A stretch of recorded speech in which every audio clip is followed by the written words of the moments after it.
the college football season. Speaking of the college football season, let's head to one of the Cowboys from Hammer Down. Tone Diggs. Tone, what do we need to know going into this college football season that we'll be kicking off Friday in public at J.R. Mahan's in downtown? Yeah, I was thinking, why not do a pub crawl on Friday, because it's not like we have anything to do Saturday. But wait, I forgot. The first ever international broadcast of College Game Day is Saturday when Georgia Tech takes on Florida State. Florida State is currently a 10.5-point favorite.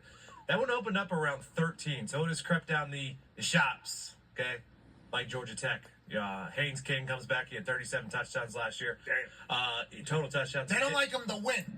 People need to make sure they know what you're saying right now. To cover the 10, currently 10.5 is dropped down from, a 13 at one point. It was 11.5 yesterday. So it keeps creeping down because Georgia Tech money keeps coming in. But no, they do not expect them to win. Quarterback Haynes King from Georgia Tech transferred over from Texas A&M last year. Had 37 touchdowns, 16 interceptions. He led the ACC in turnovers. So something to look at there.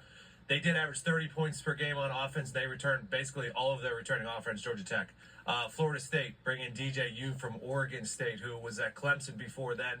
He comes back to the ACC to make his triumphant return, hopefully, for that Mike Norvell Florida State team that went undefeated in the regular season last year.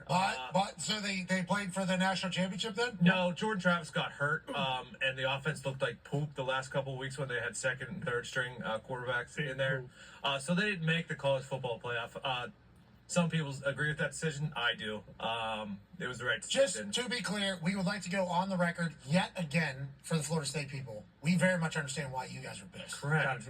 Yeah, very much understand why you guys are pissed. I was at a West Virginia team. We lost the game because of me. And the fact that we weren't able to get into one of the prime spots that was being selected by people, even though we showcased throughout the entire season that we should be there. Like, since the beginning of these bowls not being earned spots, more so decided spots by people's opinions, there's always been issues. So if I was Florida State, associated with Florida State, played for Florida State, fodder of somebody that played at Florida State or any of Florida State people, I could see how you would be immensely pissed. Oh, yeah. With that being said, zoomed out version, I think the national audience, not necessarily, unfair, everybody, unfair that's how it went. But the four teams that played in college football playoff last year were electrifying. Yes. And it was like, it worked out perfect. Now with the 12 team, Bingo. we're not going to have to worry about that. So we do apologize to the Florida State people having to go through that, and we can see why you were pissed. But now with the 12 team, this is going to be the biggest and best year yet, it seems like. Biggest and best year yet. And I said good news for Florida State. They would be in it this year because it's the 4 conference champions of the ACC, Big Ten, Big 12, and SEC. And then the group of 5 highest ranked teams. So those are the teams not in the Power 5. Whoever's the highest ranked team last year was Liberty.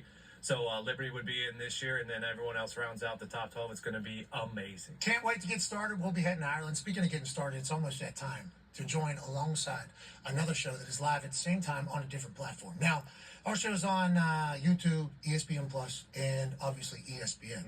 ESPN, the network, was built by some of the shows that we've all thought about. Obviously sports, but Sports Center is one of those shows that has really put ESPN into the stratosphere that it is in to be on every television, basically in public, that there is. There's a man who hosts a show every single day alongside a great group, who helped build this brand, this network. And for the second time ever since he has left, he's about to be live. He's the first ever employee at NFL Network.